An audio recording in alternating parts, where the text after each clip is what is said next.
Hi, everyone. We'll get started in a few moments. I'm Lei Ling. I'll be your host for this afternoon. If I can get your help to test out whether you can hear me on a sound perspective, I'd love for you to drop a hi or a where are you joining from in the chat so that I know you can hear me. That would be amazing.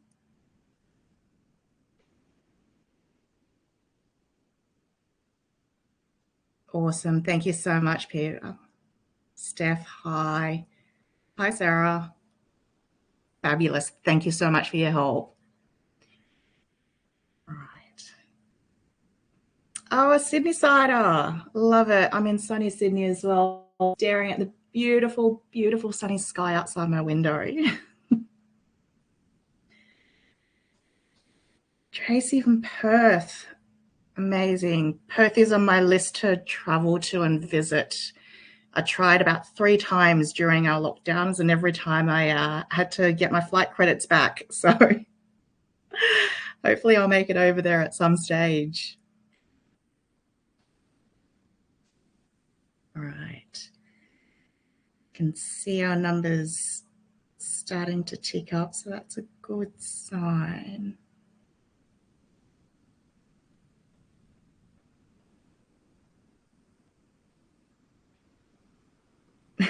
Thank you, Tracy.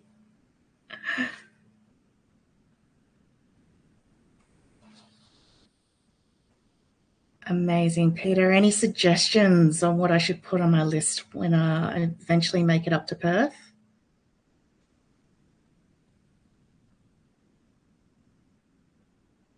Okay. I can see our numbers joining have stabilized or starting to stabilize now. So I might say hello, everyone. My name's Lei Ling. I'll be your host for this afternoon, but I might hand over to Jenna just to say a quick hello from WORK180 first. Over to you, Jenna. Great, thank you. Welcome, everyone. We are really excited to have you all with us today. I just, again, wanted to thank everyone for joining our community. So this is a safe space where you can ask questions, support each other, share resources, and obviously attend events like this. And these events are free, and the forum is also free. So please make sure that you tell your friends and your coworkers and your team and your family that we're all here and going to support you. So if you would like to look around the forum, please do that as well. And you can always send me a private message if you have anything that you would like to be posted anonymously.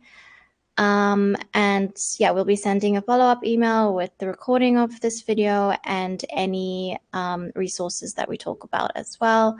And we definitely encourage you to use the chat box as much as possible. I'll be helping Lei Ling with monitoring the questions. I will pass it back to you and put myself on mute now. Thank you. Thanks so much, Jenna. I was just sharing with Jenna before we started the live that I actually really hate the sound of my own voice. And so I wondered if you could help me out a little bit. I'd love for you to drop questions, comments, stories you might want to share in the chat box. And as Jenna mentioned, she's going to help me with kind of picking up your comments, questions, and stories from the chat and sharing that with the group as well. So with that, we might get started, but before we do, I'd like to acknowledge the traditional custodians of all the lands on which we live, work, and gather today. We recognise the continuing connection to land, water, and community and pay respects to elders past, present, and emerging. We also extend that respect to any Indigenous people joining us here today. And thank you for joining us in your lunch break. I know it's 12 o'clock in Sydney, so it's lunchtime, but hopefully it's a nice, convenient time for where you are as well if you're not sort of on the east coast of Australia.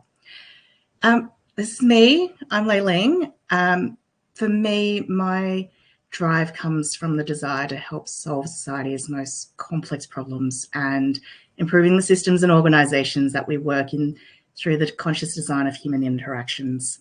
And one of the most complex problems we face in society and the organisations we live and work in today is burnout. We've known this for a very, very long time, and the problem is really just starting to have a spotlight put on it through all of the media awareness, all of the spotlighting that is occurring through the research.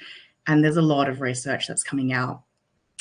So Microsoft surveyed 20,000 people across 11 countries, analyzed about 1 trillion data points through their Microsoft 360 productivity signals, combined that with LinkedIn labor trends, and partnered up with a research agency.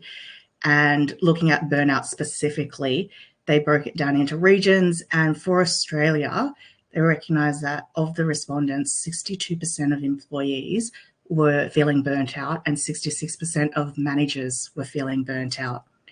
That's a really, really huge number of our working population that's experiencing this at the moment.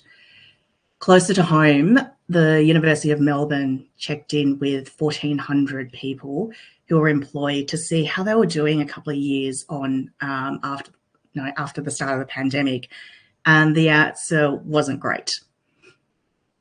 We've known that doctors and nurses and our healthcare professionals have been living with burnout for a very long time, but it's just been amplified over the last couple of years.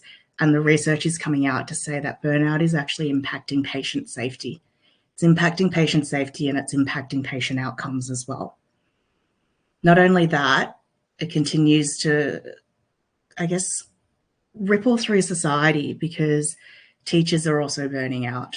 These are the people that have courage of educating our future generations.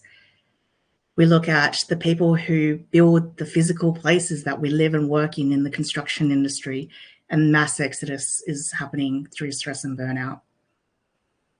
Financial services, they're not immune either.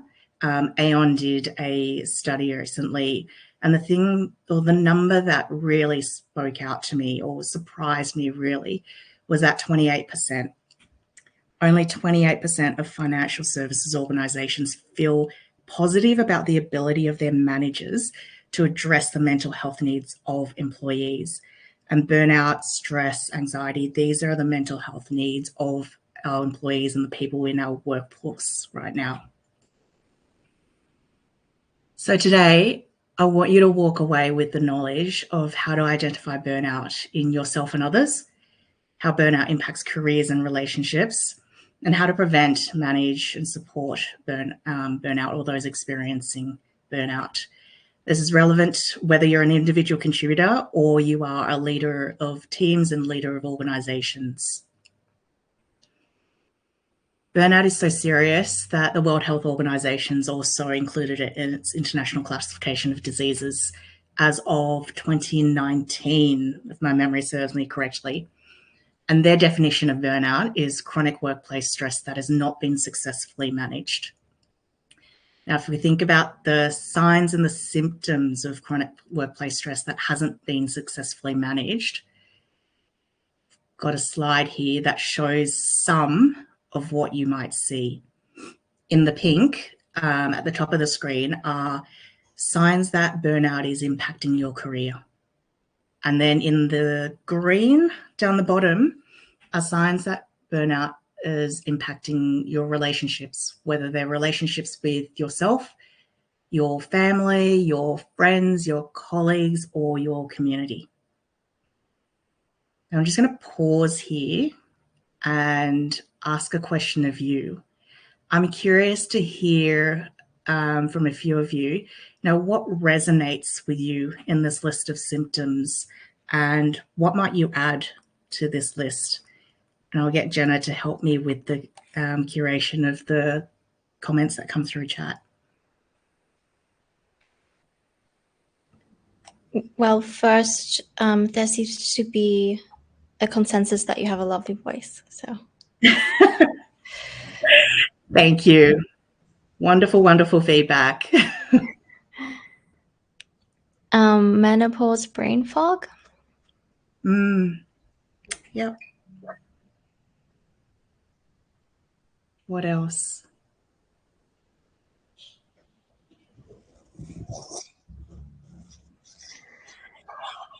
See, Tracy says take work out on family, and I second the menopause brain fog.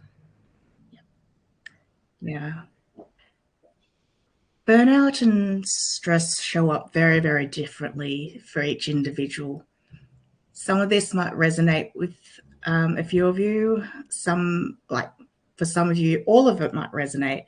For others, it might just be one or two things on here. Burnout definitely shows up differently for everyone. And if you're in the audience thinking you've been burnt out a few times before, it might have looked and felt differently each time as well.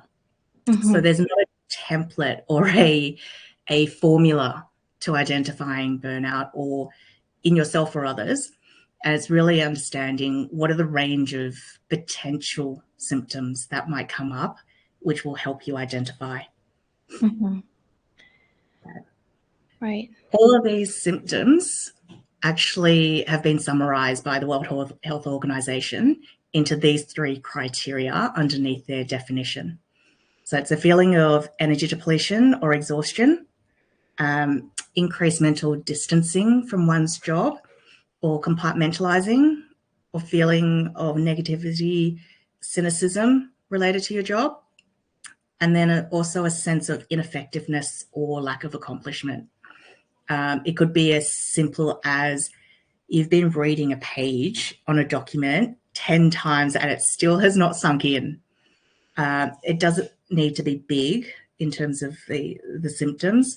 It could just be little things that add up, and it's the adding up of all the little things that matter. I'm going to focus on that first point, the energy depletion, because if you address that first point, it'll cascade and help the other 2. As the demands of the workplace keep rising, we actually take for granted what fuels our capacity to live and work, and that's our energy. It's not our time, but it's our energy. What we have in the tank to do what we want to do and need to do. There's actually a direct relationship between energy, performance, and well-being. Yerkes and Dodson are a couple of researchers who have looked and identified the relationship between energy usage and stress levels and the impact of that on your performance and well-being. So you can see from the curve here that as you use your energy and as your stress levels tick up, there is a nice correlation between that and your performance and your well-being ticking up as well, up to a certain point when you get to the top of that curve, and then it falls off onto a cliff. This applies to individuals, teams, and whole of organizations as well. So it's not just something for one person to be aware of. Sometimes it actually takes a whole of organization to make the shifts that you need in order for you to thrive. And if we break down the stress piece, you can actually look at it in 3 components. There's the low or no stress zone, there's the good stress zone, and then there's the bad stress zone. Breaking that up into a little bit more detail, in the low or no stress zone and for the early parts of the good stress zone, this in the short term, it's just the zone of rest. It's where you replenish, you reflect, and you renew your energy. It's filling up your tank effectively, or filling up your cup, whichever analogy you want to use. And then in that good stress zone, as you sort of move from the mid to late part of it, is where your short-term performance comes in. This is the area where you feel like you're potentially fueled by adrenaline, you're fueled by the rewards and the progress that you're seeing from whatever you're doing. It's also the place where you're feeling like you're really making strides and you're thriving. The place where we tip from the good stress zone into the bad stress zone is that zone of stretch. So often we look at these as your stretch goals. These are the spaces at the very end of a project or at a launch point where you have high intensity periods that you know are just things that you have to do, but you will get through them. They will challenge and they will stretch you, but you know that there's an intense period of time associated with it. This is where you start to see some of those signs and symptoms that we looked at before. And this is where you're not in burnout, but you're starting to feel the aches in your body. Like your neck and your shoulders and your back are tightening up because you're potentially sitting down for way too long, or your memory is starting to go, or you don't feel as focused or as fresh because you're not sleeping enough or even at all. So this is where, if you've got a lot of things going in your mind, insomnia might kick in on a temporary basis. If you stay there for way too long, you tip into that really bad place, that bad stress zone, and you tip into that overwhelm. This is where your decision making starts to be compromised, your memory starts to be compromised as well, your moods start to really change. And this is the point where, if you've got some really good support around you, people are starting to tap you on the shoulder to go, hey, it doesn't seem like you're yourself at the moment. Are you okay? That's the place which leads to burnout over the long term. The secret is actually not to try and stay in one zone for a long extended period of time. It's actually about oscillating between each of these zones in a formula or in a sustainable way that works for you. So optimally, ideally, you're in that space of that first dotted arrow, or that first dotted curve, where you're oscillating between the zone of performance and the zone of rest on quite a regular basis. And so you're consciously planning and making time for both rest and play and work. If you're in that stretch zone, even for a little bit, and you oscillate back into that zone of rest, it's going to take you longer to recover that energy. So in that first curve, where you're going from performance into rest, that might just be a weekend where you keep your boundaries. You don't log on, you don't look at emails, you don't make any, moments to read up on something on a Sunday night. You just completely lock everything out and rest for that weekend, and you're good. That middle curve where you're going from stretch to rest, that might be a nice week off after the end of a project or a big launch. And you just spend some quiet time for yourself, and that's your recovery period. If you're in the zone of overwhelm and you need to recover, you dip into that zone of rest, and that might be a month holiday or a stress leave, or if you're in that burnout state, a sabbatical for a few months. That takes a lot of time to recover, and could end up being, for example, taking a month of holiday and you spend your first week or two in bed in your hotel because your body has suddenly realized it can rest and it becomes sick. Those are the signs and symptoms to watch out for around this curve. And again, the secret is not to stay in the one place for too long, but to float and oscillate in and out in the combination that works for you. In the long term, overwhelm turns into burnout.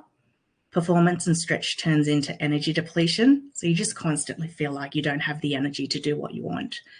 And when you're resting for too long, you end up in boredom, and that actually creates a demotivation factor. And if you stay out of the practice of your skills for too long, it also means you start losing confidence as well. And so each end of the spectrum or the curve is not so good when you stay in there for too long. The periods of time in each place is actually a good thing. Now, individuals, teams, and organizations experience this. And if I kind of go into that organizational end of town, a lot of our organizations have way too much work in the system. And that's the zone of overwhelm in the short term and organizational burnout in the long term. This is where your employee engagement starts to drop, your retention levels start to drop, your attrition starts to increase. You can help that by actually reducing the amount of work in flight by planning the work in sustainable ways and building work and play and rest into your plans at a team or a department or an organizational level, recognizing that the organization needs to go through these oscillations as well.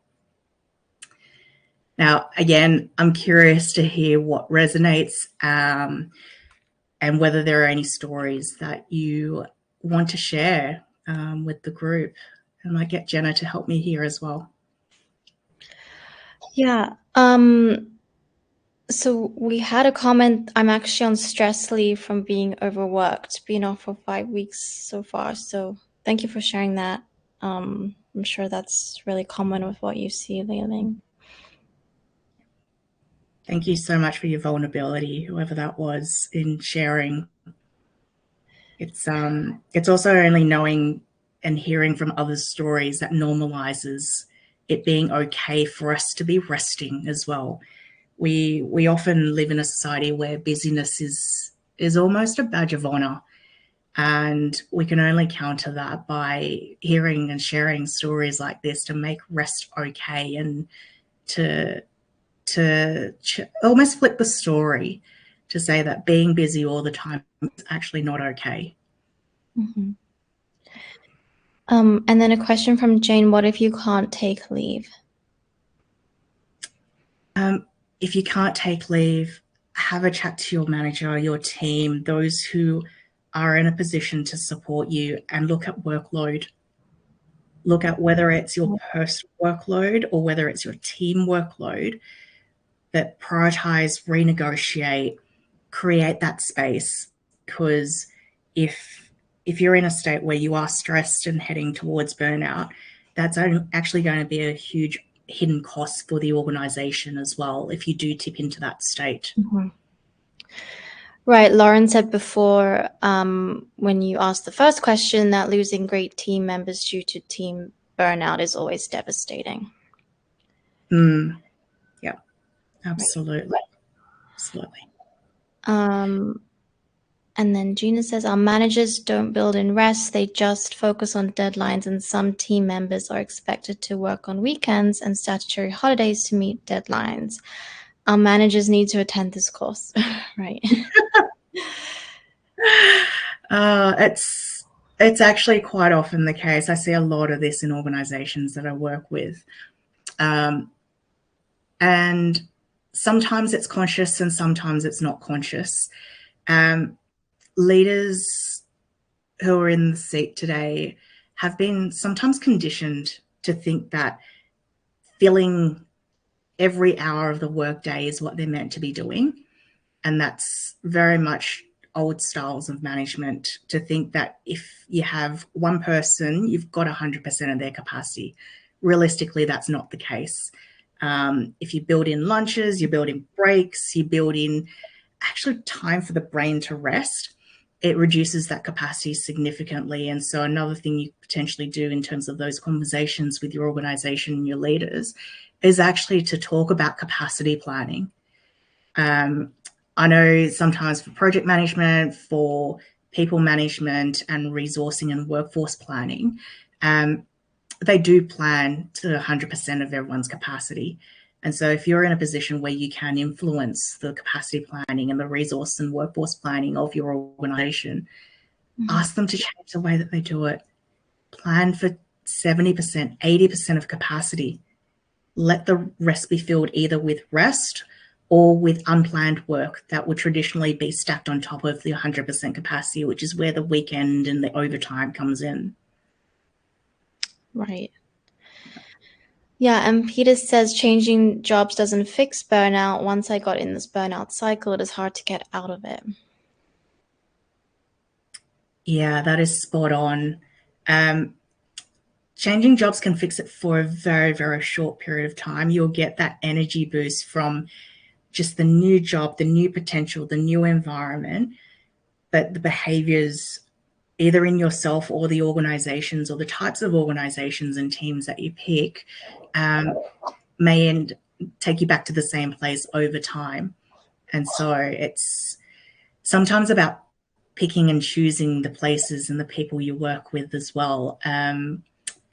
interviews are two-way streets. And so if some of you are looking for jobs at the moment and you're interviewing, ask some questions at your interview of the hiring managers, of the people who are on those interview panels. What's the workload like? What's the work environment like? How do you build in rest and reflection to your planned activities? Some of the answers that they give you would be quite telling in terms of the environment and the cultures that you're walking into. So always remember, interviews are two-way streets. Right. And Kate, to add on to that, Kate says having senior leaders role model self-care behavior is invaluable. Yeah. Right. Absolutely. Absolutely.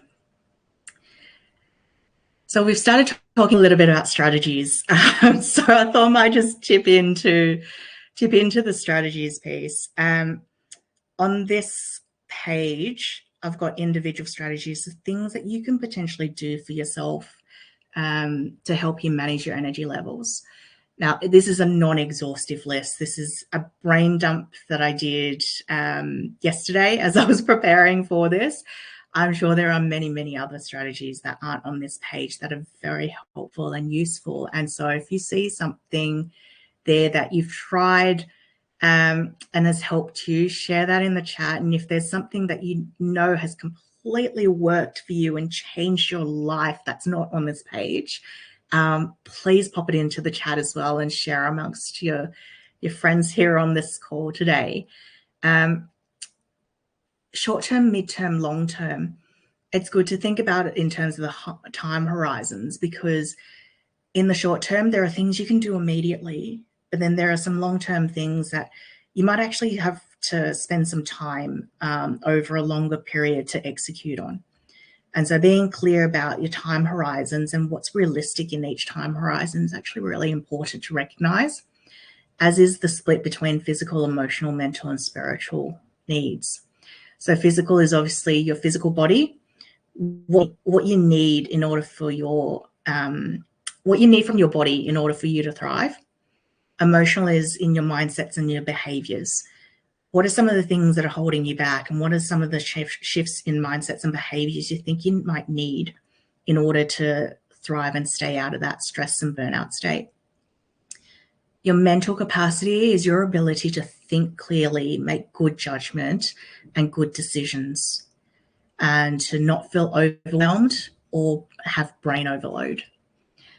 And then spiritual is not about religion, but it's more about you're feeling connected to those around you, whether it's connected to the people around you, your communities, your work environments, or just knowing that you're a part of something bigger, that there is a defined purpose that you're connecting to. I might pause here and see what's in the chat. Jenna, if I can get your help there. Yes. From Robin, a good culture question is to ask, if you think about your top performer, what are the qualities that make them the top performer? Yeah, that's an amazing tip. Yeah, thank you for that. From Kylie, some people who have lived through trauma and have low self-esteem can be more susceptible to workaholism, I can't say that, and maybe less likely to identify when they have slipped into the bad stress zone. Keep an eye on your workmates who you suspect might have these tendencies, so you can alert them if you think they are struggling. Yeah, that's amazing.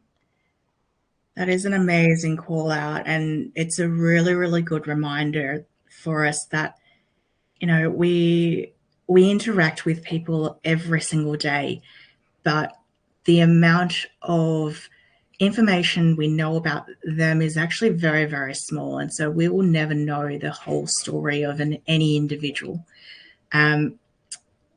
Respecting that people are the way that they are because of their lived experiences, whatever they may be, goes a huge way to building respect and understanding and an inclusive environment in which people can thrive in.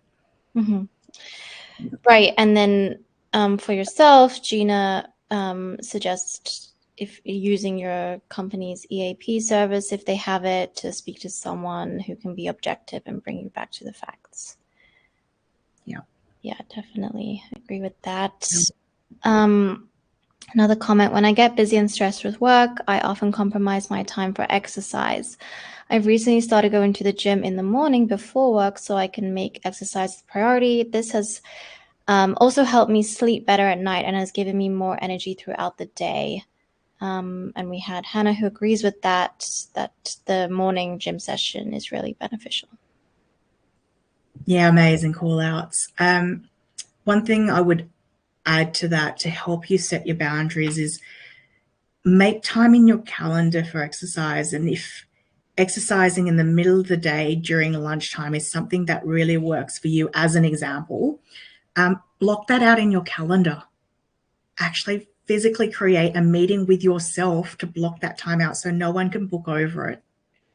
Same if you know your morning is your best work time in terms of your focus and your ability to think clearly.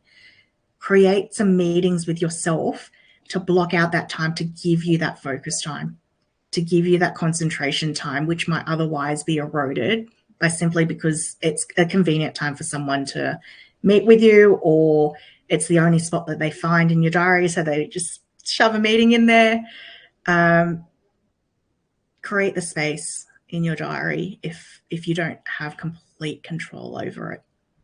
Mm-hmm. Yeah, that's a good point. And Mel says, I've been doing a yoga session of about 20 minutes each morning and it has helped. And then we also comments about mindfulness and focus on breathing or anything tangible.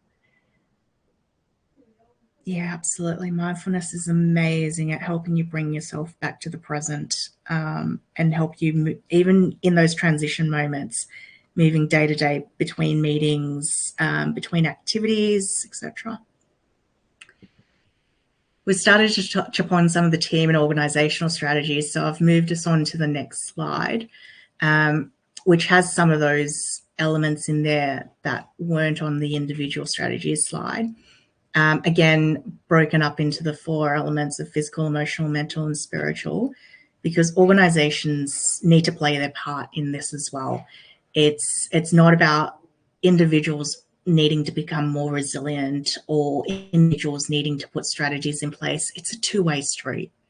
Just like interviews, the management of stress and burnout is a two-way street, and the responsibility lies both with ourselves and us as leaders if we're representing organizations as well.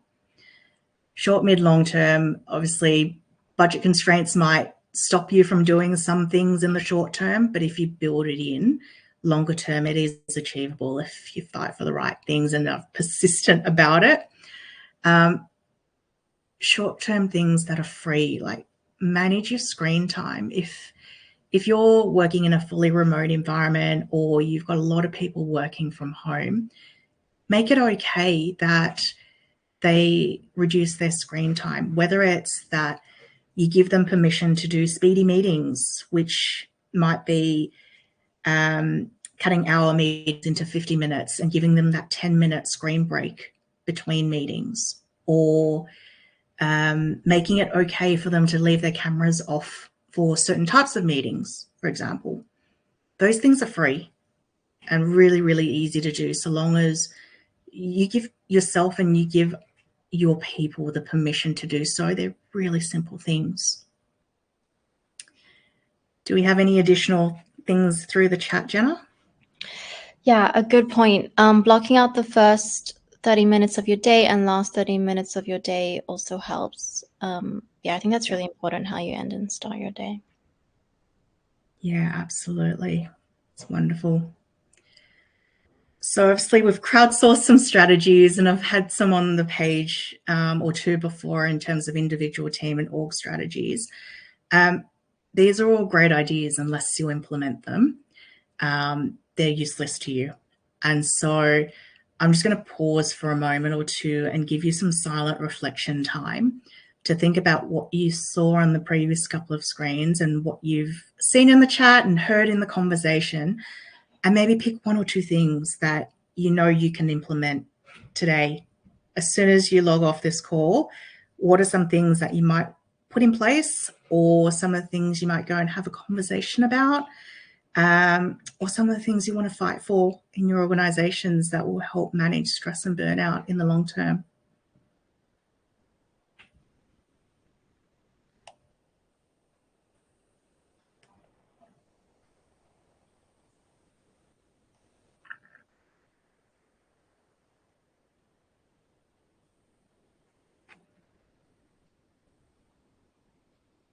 And when you're ready, I'd love for maybe a few of you to share what you're committing to potentially.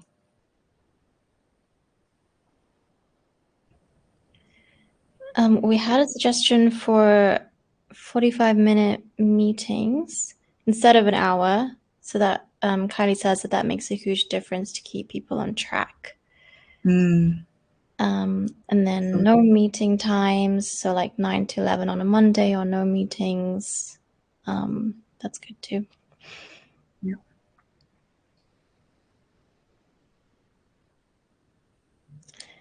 A question: any tips to keep consistency with your strategies and not fall back into bad habits? It depends on what your strategy is, but build in checkpoints for yourself to monitor your progress on whether you're doing what you said you would do. So maybe it's a start of the day or end of the day. You just stop and pause and go, did I do what I said I'd do and keep my boundaries today? Or if it's something that you monitor over a period of a week or a fortnight, set yourself a reminder in your calendar to do the same thing. Just stop and pause and go, over the last week, over the last fortnight, did I hold my ground? Did I do what I committed to? And if you did, amazing, celebrate that and keep going. If you didn't, have a think about what else you need to do in order to, bolster your ability to do so. And it might be, as someone suggested earlier, changing the time of day that you wanted to execute on your strategy, because that might help. Yeah, Lauren says she doesn't book meetings during her most productive time of the day. Yeah. So that's good. And then a question: could you provide more information about the mental health first aider on the previous slide? Absolutely. So there is an organisation called Mental Health First Aid Australia. If you Google just those words, Mental Health First Aider Australia, you will come up with their website, and they have a myriad of mental health first aid courses that you can take. From memory, it's been a few years since I've done it, but there are organizations like Rotary who do it very, very cheaply. I think I paid like $89 a few years ago to do it. And then you get your corporate trainers who do it for a few $100s as well. So shop around is probably what my advice would be. They do mental health first aid courses, and they break them down into a standard adult course. They do it for teenagers and young adults as well. They do it also for certain vulnerable demographics. I can't remember off the top of my head what those demographics are, but just Google them and have a look at the variety and variations of the courses. I think it was 2 days from memory, face to face. And if you do it virtually now, they might break it up into sort of a few days over a course of time. So absolutely jump on their website and have a look what the latest is. Okay. So with that, help and support is out there, and it's readily available, sometimes very low cost and often for free as well. So if you're looking at those physical health and mental health strategies, your GP is actually a really good place to start, particularly for the physical health part. But your GP is actually able to help you put together mental health plans and refer you to service providers that are local that might be useful for you in your specific context and your situation as well. And then you've got your standard, very well-known organisations like Beyond Blue, Black Dog, Lifeline. They all have free services that are either chat-based or phone-based. They also have a lot of really, really amazing research, evidence-based articles, videos, and resources that you can just pull straight off their website. If you're not wanting to talk to anyone at that stage but want information, go there. Like, there's a myriad of information there, and you can work through it in your own time based on your needs, etc. So with that, I'm going to say thank you. It's been an absolute pleasure to have had the opportunity to spend some time with you today. My website's on this slide, so you can stalk me, contact me, find me on my socials there. I thought I'd give you a one-stop shop there. But please reach out if you think I can help support you, your team, your organisation with any of those things down there. So coaching, mentoring, offsites and workshops and leadership development programs. I'm going to give you a choice at this point. For those who are ready to drop off the call, I'm going to give you some time back. Rest before your next meeting. Spend some time for yourself. Take a break, whatever you need to do to recharge and re-energize. For those who have questions, comments, or just want to share some things with the group, or even just listen, please stay on. I'm going to be on for a little while until 1 o'clock if you want to make use of that time and the space that we've got together here.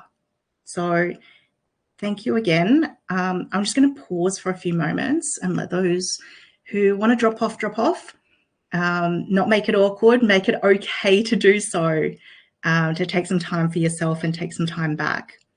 And then we'll get into the chat and the conversation in a very organic way for those who remain.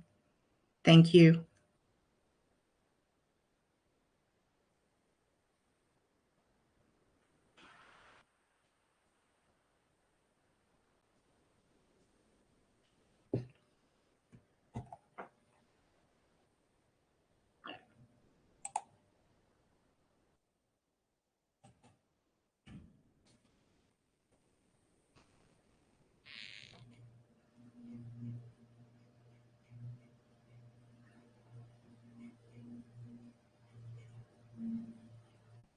Okay.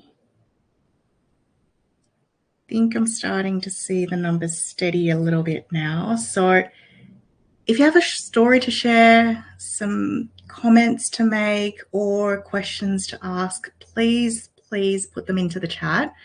I'll see them, Jenna will see them, and we'll see what we can do to navigate through what comes out of the chat.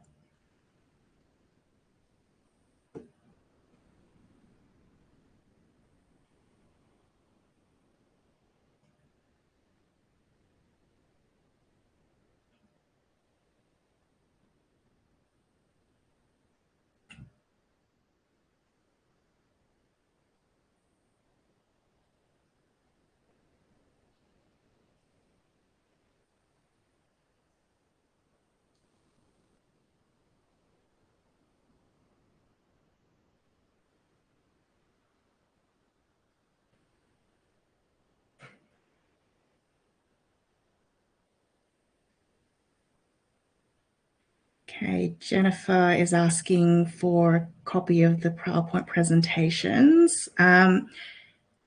Yes, I don't know how the recording is going to get sent out. Maybe we attach the slides to with the recording, or if that isn't how we can do it, I'll put it into the community space. What's the best way, Jenna?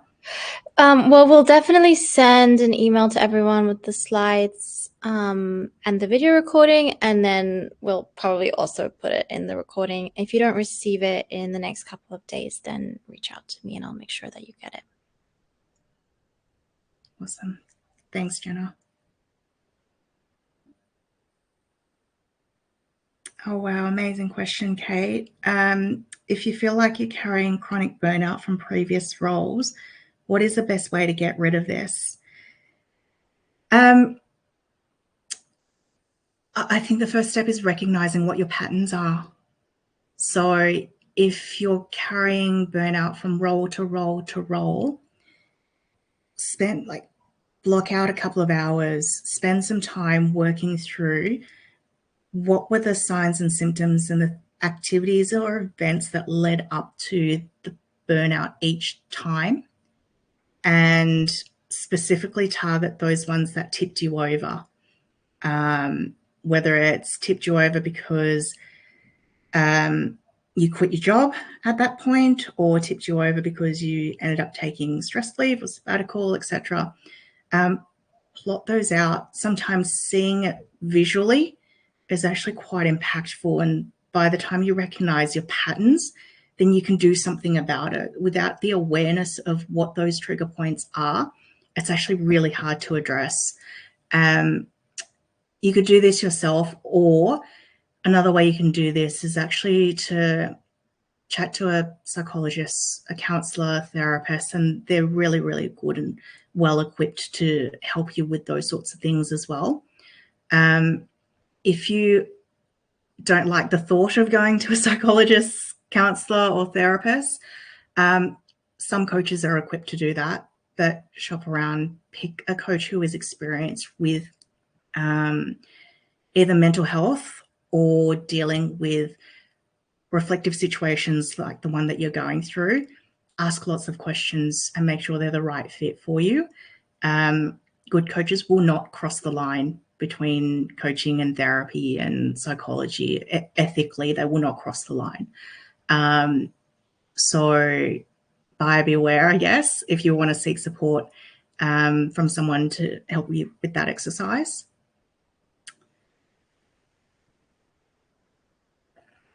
Gina says, during my time off work, I've been working on setting my boundaries for work. I never had any. That's an amazing activity and exercise you're going through, Gina. Boundaries are really, really powerful. And sometimes knowing what your limits are and referring back to your patterns and your trigger points, knowing what they are actually makes setting boundaries and maintaining them super, super easy, because you know the why, like you know the intense why you're setting and maintaining these boundaries, and they almost become your values, the things that are important to you that you hold true. So amazing work, Gina. Okay, Caroline, what are the best strategies for coping after returning from extended health sick leave? Build your support network. Absolutely build your support network, whether it's with your family, with your friends, with your community, and with, in particular, with your workplace. And what it looks like in your workplace might be your leader.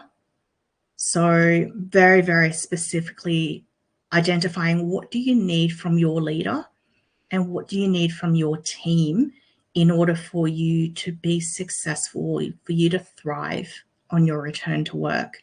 Because if you don't ask, you won't get. They can still say no depending on what it is, but if you never ask, you're never going to get. So ask for the support that you need in order for you to transition back in.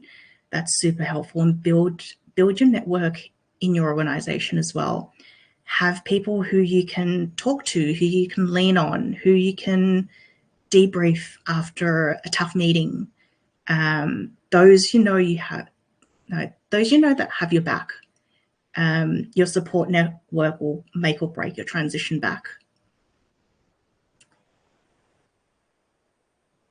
Mel, I've heard that perfectionists often end up with burnout, and I'm working on knowing when something requires perfection and when it doesn't. Really good call out, Mel. Very few things need to be baked in really well and perfectly the first time around. So I've got a saying, progress over perfection. If you can break the work down into bite-sized pieces, and make progress on those bite sizes to add up into the whole thing, then that's one way of breaking perfection. Other ways of breaking perfection might be to ask yourself, what's so important about this thing being right the first time? Does it need to be? Asking yourself that question will help you identify whether it's you putting pressure on yourself to make it perfect, or whether it's an expectation that others have on you. And quite often it's our own expectations or pressures that we put on ourselves.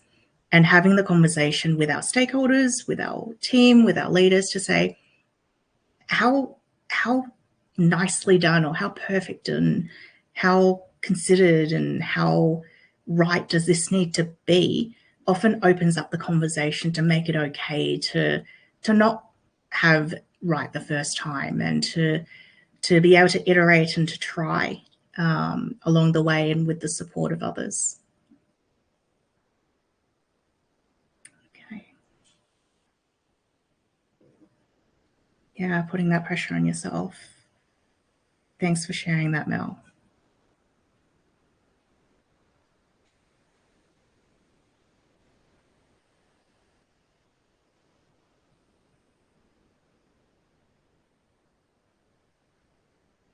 Okay. We've got a few minutes left until 1. I'm going to again give you the opportunity to either to take the last sort of 5 or so minutes back, take a comfort break, take a stretch break, whatever it is that you're doing after this call. Feel free to drop off now if that's the right thing to do for you. Don't feel the pressure to stay on.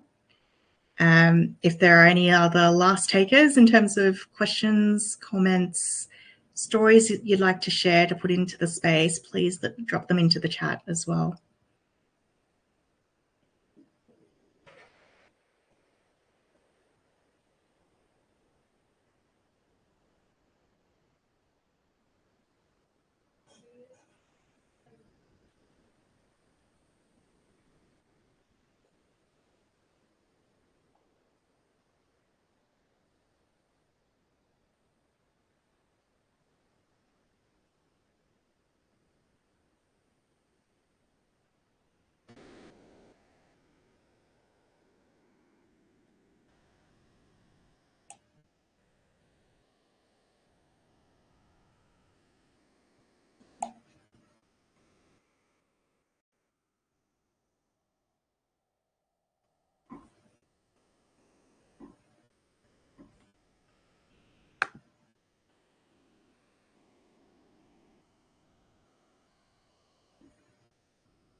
Okay, I'm going to take silence as golden.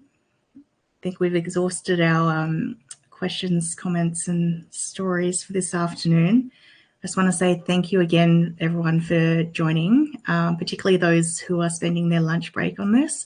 Really, really appreciate connecting with you today.